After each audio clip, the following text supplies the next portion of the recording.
다음 세대를 위한 쉐어타임 공유하는 시간 하이파이브. 오늘은 서울 청암교회 이정현 목사님의 그 두 번째 설교 말씀으로 같이 합니다. 고린도후서 7장 2절 말씀, 마음으로 우리를 영접하라. 우리는 아무에게도 불의를 행하지 않고 아무에게도 해롭게 하지 않고 아무에게서도 속여 빼앗은 일이 없노라. 오늘 이 시간 오해하지 않고 이해할 수 있는 시간 되기를 원합니다. 관계에 대한 말씀, 군산 드림교회 청소년부 설교 때 말씀했던 설교 말씀을 여러분과 함께 나눕니다. 정말 은혜롭습니다. 끝까지 듣고 많은 분들에게 공유해 주시기 바랍니다. 댓글에 남겨주시면 추첨을 통해 기분 좋은 선물도 전해드립니다. 하이파이브.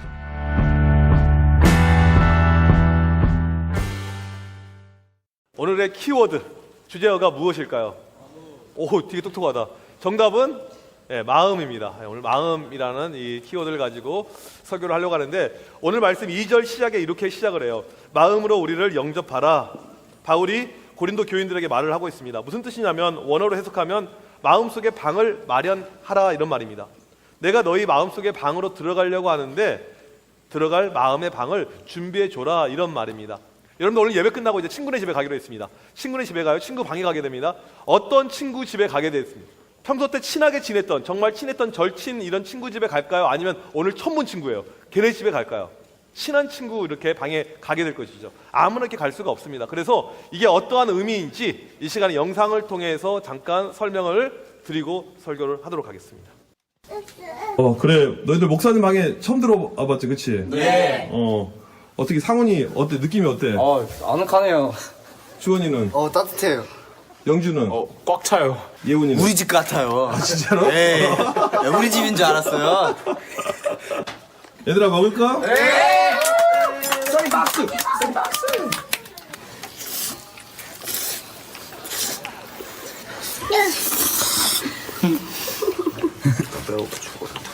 우리 다음에 또 만날까? 네. 목요일날 저녁에 이렇게 만나게 되었는데 이제 갑작스러운 만남이었습니다. 고3들 이렇게 초대하고 이렇게 집에 오라고 했는데 이게 친하니까 가능한 거예요. 목사님이 예원이한테 예원아 너 우리 집 와 했었을 때 예원이 가운데 주저함이 있었을까요? 전혀. 얘네들이 어느 정도냐면 이제 친하니까 왜 불렀는지를 이미 다 알고 있었어요. 목사님 영상 찍으실 거죠? 이미 다 알고 있는 거예요. 친하니까 갈 수가 있습니다. 친한 사람의 방에 우리가 놀러 갈 수가 이렇게 있는 거예요. 처음 본 사람들, 어색한 관계에 이 방은 절대 갈 수가 없죠. 오늘 말씀에 사도 바울이 너희들 마음에 방을 하나 준비해. 내가 들어가고 싶어. 내가 꼭 한번 가고 싶은데 꼭 불러주면 안 돼? 꼭 가고 싶어. 이렇게 이야기하는 것은 지금 바울하고 고린도 교회 교인들이 친하다 안 친하다? 안 친한 거예요, 아직요. 원래는 친했습니다. 처음에는 친했어요. 그런데 어떤 사건이 일어난 다음에 이 둘 관계가 무엇인가 서먹해진 거예요. 오해가 있었습니다. 바울하고 이 고린도 교회 교인들 사이에서 어떠한 오해가 있었냐면, 오늘 1절에 보니까 3가지, 2절에 보니까 3가지 오해가 나오는데, 첫 번째로 바울이 고린도 교회 교인들에게 불의를 행했다. 쉽게 말하면 나쁜 짓을 했다라는 오해였습니다. 두 번째로 바울이 고린도 교회 교인들에게 손해를 줬는데 금전적인 이 돈에 대한 손해를 줬다는 거예요. 당시에 이 지중해 지방 안에 기근이 일어나서 사람들이 이렇게 돈을 걷게 됩니다. 도와주기 위해서요. 근데 바울이 먹었다는 거예요. 지금 누가 다 처먹은 거예요. 쉽게 말하면요. 이런 거. 세 번째로 바울은 고린도 교회 사람들을 속이고 사람들이 가진 것을 빼앗았다. 이것입니다. 결론적으로 이야기하면 뭐냐면 바울은 나쁜 놈. 근데 이게 실제 그런 것이 아니고 오해였다는 거예요. 실제 그런 나쁜 사람이 아닌데 오해였다는 거예요. 우리의 모든 문제는요, 항상 오해에서 시작을 하게 됩니다. 예전에도 한번 했던 적이 있는데, 예전에 우리 교회 보이스 친구 가운데 친구를, 이제 여학생이에요. 고등학교 3학년 여학생인데 친구를 전도했어요. 그리고는 이 친구가 교회를 잘 다니고 있었는데, 하루는 이제 길을 가다가 우연히 버스에서 봤는데 뭐냐면 자기 남자친구랑 애랑 둘이서 오뎅을 먹고 있는 거예요. 저건 둘이 사귄다 분명히. 저 미친년, 내가 교회 전도했는데 둘이 사귀고 자빠졌네? 엄청나게 화가 난 거예요. 그리고는 이제 싸우고 알고 봤더니 그냥 우연히 만나서 오뎅 하나 그냥 먹었던 거예요. 오해였습니다. 중요한 건 뭐냐면 그 하나의 오해 때문에 지금까지 5년째 교회를 안 다니고 있습니다. 이게 오해예요. 또 우리 어떤 친구 가운데 이제 그 기도 박스가 있잖아요. 기도 박스에 어떤 것을 적어냈냐면, 목사님 왜 저만 보면 그런 표정을 지으세요, 이거였어요. 근데 중요한 게 뭐냐면 누군지 이름도 안 밝히고 익명으로 써요, 이걸요. 그러니까 왜 누구지? 답답해요. 근데 이제 목사님이 그 추리의 은사가 있습니다. 대략 하면 거의 맞춰내요. 여러분이 실은 그 익명톡으로 보낸 것도 내가 거의 다 많이 마음속으로 맞춰요. 읽을 것 같다 이렇게 맞춰요. 근데 이제 어떤 내용이었냐면 이런 내용이었어요. 목사님 왜 우리 언니 보면서 웃어주면서 저 보면서는 안 웃어주세요 이거였어요. 누군지 목사님이 알게 되었어요. 그리고는 그 다음 주에는 어떻게 했냐면 저희 들어오는 입구에서 걔를 보면서 웃는 준비하고 있어. 안녕 계속 안녕. 그래서 이제 이 미소가 없는 사람들도 막 안녕 하려고 했는데 걔 딱 오는 거예요. 그런데 어떤 표정이었냐면 처음부터 목사님 여기 있는데 이렇게 들어오는 거예요. 이렇게요. 이렇게 가서 이렇게 안녕 이렇게 할 수가 없잖아요. 혹시 여러분들 목사님에 대한 오해가 있으면 기도 박스에다가 적어 넣어도 되고요. 아니면 여러분들 익명톡으로 보내도 되고요. 우리의 모든 문제는 항상 이 오해에서 시작을 해요. 오해가 문제입니다. 관계 문제가요. 그러면 이 바울이 지금 오해를 풀어야 되는데 어떻게 풀었는가? 오늘 보니까 이렇게 나옵니다. 첫 번째로 바울은 사실을 정확하게 말해요. 우리는 보통 친구랑 싸우고 이렇게 되게 되면 말을 안 합니다. 그러니까 오해가 더 커져요. 오늘 바울이 2절에서 뭐라고 하냐면 우리는 아무에게도 불의를 행하지 않았습니다. 아무에게도 해롭게 하지 않았습니다. 아무에게도 속여 빼앗은 일이 없었습니다. 정확하게 오해하고 있는 부분을 아무에게서도 없었습니다. 이 표현을요 3번 반복하면서 그거 아닙니다. 사실은 이렇습니다라고 정확하게 바울이 사실을 이야기해주고 있습니다. 여러분들 가운데 오해가 있으면 먼저 찾아가서 사실을 이야기할 필요가 반드시 있어요. 두 번째로 바울이 한 것은 뭐냐면 먼저 마음을 엽니다. 지금 오해한 것은 고린도 교회 교인들이에요. 안 좋은 이야기를 하고 다녔습니다. 그런데 이 사람들이 잘못한 건데 바울이 자기의 마음의 문을 먼저 열고 있습니다. 2절에 보니까 너희가 우리 마음에 있어. 나는 너희들 초대할 마음의 준비가 되고 있어. 언제든지 너희가 내 마음으로 들어와. 이렇게 이야기를 하고 있습니다. 오해가 생길 때 우리가 해야 될 것은요 먼저 우리가 손을 내미는 것입니다. 이것이 중요해요. 지금 이 안에 많은 학생들이 있는데 여기서도 싸운 친구들이 분명히 있을 겁니다. 전에 싸웠던 친구들, 앞자리에 있는 친구들도 마찬가지고 뒷자리도 마찬가지고요. 사역팀 안에서도 마찬가지고요. 사역팀 했던 친구들 가운데 마찬가지고요. 여러 가지 관계가 이렇게 안 좋은 친구들이 분명히 이 자리에 존재를 할 거라고요. 우리 친구들 가운데 보게 되면 또 어떤 경우가 있냐면 다른 선배들 힘을 입어서 내가 무슨 불이익을 당하면 이 선배들 힘을 입어서 다시 공격하고 이런 친구들도 있고요. 여러 가지 이 관계의 복잡함이 이 안에 존재하고 있는데 심지어는요 이 안에 전 여친 남친이 같이 공존하고 있습니다. 목사님 볼 때 지금 여러 커플이 있어요. 이런 어떤 서먹한 관계들 이런 친구들이 분명히 이 자리에 있을 거라고요. 보통은 우리는 사이가 안 좋아지면 어떻게 합니까? 얼굴 안 보면 돼요. 그런 마음입니다. 애랑 싸웠어요. 얼굴 안 봐요. 교회가 크니까 같은 교회 다니고 있음에도 불구하고 같이 내가 사역팀이나 이런 거 하지 않는 이상은 얼굴 볼 필요가 없습니다. 걔 싫어요. 걔 안 봐요. 그러니까 어떠냐면 여러분의 관계가 초등학교 때 서해초 때 싸웠어요. 동원 중에 가서 또 싸워요. 또 안 좋아요. 그 다음에 또 고등학교 또 안 좋아요. 청년부 가서까지 안 좋아요. 이게 관계가 계속해서 얽혀집니다. 청년부 보게 되면 목사님이 청년들 가운데 너희들 왜 안 친한 것처럼 느껴지지? 보면 전에부터 중학교 때부터 이미 동원중 시절에 머리에서 앙숙이었던 거예요. 여전히 이렇게 우리가 믿음이 있다. 여러분 이게 무슨 뜻인 줄 아세요? 누군가를 향해서 믿음이 있다라고 이야기를 할 때 이건 예수님을 믿는다는 이야기죠. 예수님을 믿는다는 이야기가 무슨 말인 줄 아세요? 예수님의 모습을 닮아간다는 이야기입니다.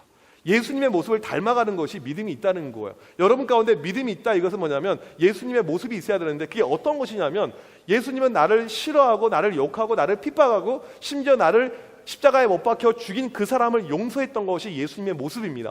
나중에 예수님의 제자 가운데 스데반이 나오는데 스데반은 사람들이 자기에게 돌을 던져서 죽였어요. 그렇게 고통을 당함에도 불구하고 그 사람들을 용서했던 것이 스데반의 모습입니다. 친한 사람들끼리 친한 것은요 누구나 알 수가 있어요. 사역팀들끼리 친한 건 누구나 알 수가 있습니다. 프레어 워리어즈끼리 친한 건 누구나 알 수가 있어요. 여러분들 오랫동안 교회 다닌 친구들끼리 친한 것은 누구나 다 할 수 있는 거예요. 이건 정말 쉬운 일입니다. 그런데 내가 싫어했던 그 친구에게 내가 손을 내미는 건 진짜 어려운 일이에요. 왜요? 자존심이 걸려 있는 거거든요. 내가 꼴보기 싫어했던 그 아이한테 내가 손을 내미는 거 이게 얼마나 어렵습니까?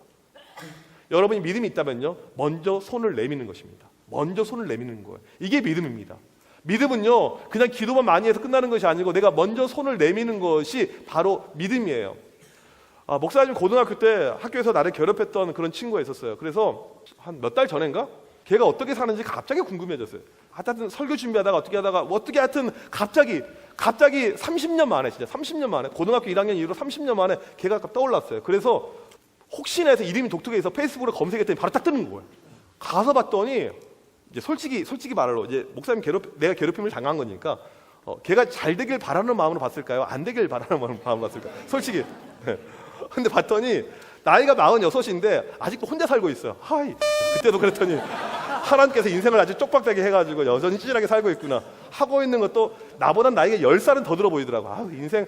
그런데 이제 그게 중요한 게 아니고 이제 그 친구랑 사이가 안 좋고 있었을 때 하루는 교회 갔는데 우리 교회 전도사님이 그날 설교가 그거였어요. 원수에 대한 설교였습니다. 원수라는 단어가 떠오르자마자 나는 개였어요. 아, 진짜 원수는 죽여야 되는 거야. 이렇게 생각하고 있었어요. 그런데 설교의 내용이 이상하게 흘러가요. 마지막에 원수를 사랑해라? 원수를 위해서 기도해라? 이렇게 설교가 가는 거예요. 하겠죠? 아멘, 아멘. 몇 명 안 되니까 아멘. 너 이정현 왜 안 해? 아멘. 그리고 이제 학교 갔더니 걔 다시 얼굴이 보이는 거예요. 사랑할 수 있다 없다? 힘들어요. 진짜 힘들어요. 그런데 어떻게 했냐면 억지로 했어요. 억지로. 하나님 걔 진짜 그 자식 꼴 보기 싫고 인생 정말 망했으면 좋겠고 하지만 그렇지만 정말 그 친구 용서합니다. 용서합니다. 여러분 우리가 믿음은요 뭐냐면 억지로 때로는 할 것이 있어요.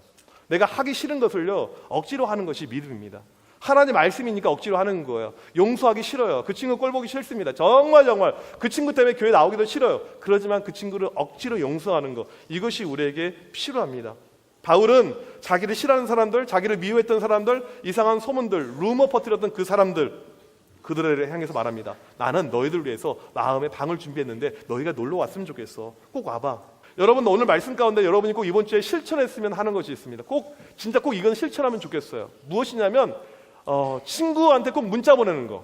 어떤 문자냐면 어떤 친구냐면 내가 싫어했던, 내가 미워했던, 내가 싸웠던 친구한테 문자. 정말 간단해요. 쉬워요. 네, 누구나 할 수 있습니다. 꼭 우리 선생님들은 아이들하고 선생님들 혹시 해당하면 하시고요. 꼭 실천하세요. 어떤 문자냐면 딱 3글자만 문자 보내면 돼요. 미안해.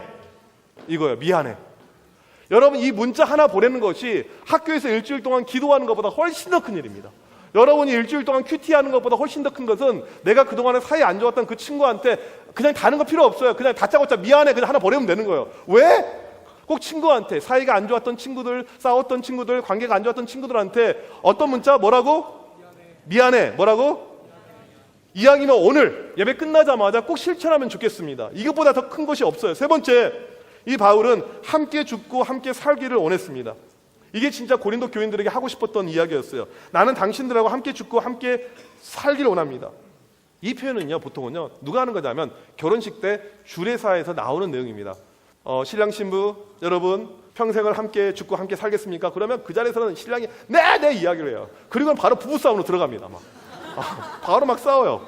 함께 죽자 언제 나오냐면 너 죽고 나 죽자 이렇게 가는 거예요. 여러분 집에서 아마 간혹 보게 되는 광경일 수도 있는데 오늘 바울이 말한 함께 죽고 함께 살자는 이런 뜻이 아닙니다. 당시 사람들이 매우 친할 때 썼던 표현이에요. 우리 죽는 것도 같이 죽고 사는 것도 같이 살자. 바울은 그렇게 모든 사람들이 관계를 형성하기를 원했어요. 여러분들이 교회 다니면서 함께 죽고 함께 살 수 있는 이런 사람이 있으면 정말 여러분이 믿음 생활을 잘하고 있는 것입니다. 그냥 교회만 왔다 갔다 하는 것이 아니고 옆에 있는 친구가 함께 죽고 함께 살 수 있는 친구, 이 친구를 우리가 만들어야 되는 거예요. 여기 사진을 보게 되면 이게 중국 황저우 동물원에서 찍은 사진인데 상당히 독특하죠. 뱀이 있고 쥐가 2마리가 있습니다. 어떤 사진이냐면 이 뱀의 이 먹이로 쥐 2마리를 이제 풀어줬어요. 그랬더니 뱀이 1마리를 물었습니다. 근데 그 순간에 옆에 있었던 친구 쥐가 뱀의 머리를 물어버린 거예요. 그 뱀이 실제로 타격을 입었어요. 이것 때문에요. 이 쥐 이에도 이게 독이 이렇게 있다고 해요. 이게 어떤 그림일까요? 친구가 물려서 죽어가니까 같이 죽음을 각오하고 같이 무는 거예요. 자기의 운명도 죽게 될 수 있거든요. 그럼에도 불구하고 친구를 살리기 위해서 내가 같이 죽자. 이것이 미물이었던 쥐의 모습이었습니다. 얼마나 멋진 친구의 관계입니까? 나도 죽을지 모르지만 함께 죽더라도 친구를 위해서 함께 싸우겠다. 바울은 교인들에게 함께 죽기를 원한다고 그랬어요. 나는 여러분들이 힘들고 어려우면 같이 난 죽기를 원합니다. 또한 여러분들하고 같이 행복하게 즐겁게 함께 살기를 원합니다. 예수님은 우리를 위해서 죽으셨습니다. 우리의 죄 때문에 십자가에 못 박혀서 죽으셨어요. 우리가 함께 죽는다는 것은 뭐냐면 예수님이 우리의 죄를 죽이셨듯이 우리의 죄를 매일매일 죽이는 그 연습을 함께 하는 거예요. 친구들하고 모이면서 놓을 생각, 나쁜 생각 하는 것이 아니고 어떻게 하면 함께 우리에 있는 죄성을, 내 안에 있는 나쁜 것을 죽일까 고민하면서 살아가는 거예요. 이 안에도 싫은 사람이 있습니다. 이 안에도 미워하는 사람들이 있어요. 언제까지 여러분 그렇게 살겠습니까? 계속해서 한 번 관계가 틀어지면 이게 계속해서 성인이 된다면서 지속이 됩니다. 그래서 우리에게 필요한 것은 뭐냐면 여러분이 믿음이 있으면 먼저 우리가 마음의 문을 여는 것입니다. 먼저 우리가 손을 내미는 거예요. 먼저 우리가 친구들을 초대하는 것입니다. 이게 우리가 해야 될 거예요. 하기 싫다고요? 할 마음 없다고요? 억지로 하는 거예요. 억지로 할 때 여러분들 가운데 진짜 믿음이 생기게 되는 것입니다. 오늘 여러분들 이 말씀을 잘 기억하는 가운데 꼭 실천하고 미안하다 이야기하고 여러분이 꼭 먼저 초대하고 초청하고 그런 가운데 관계 회복을 꿈꾸는 우리 모두가 되길 주님의 이름으로 축복합니다. 우리 이 시간에 같이 찬양합시다.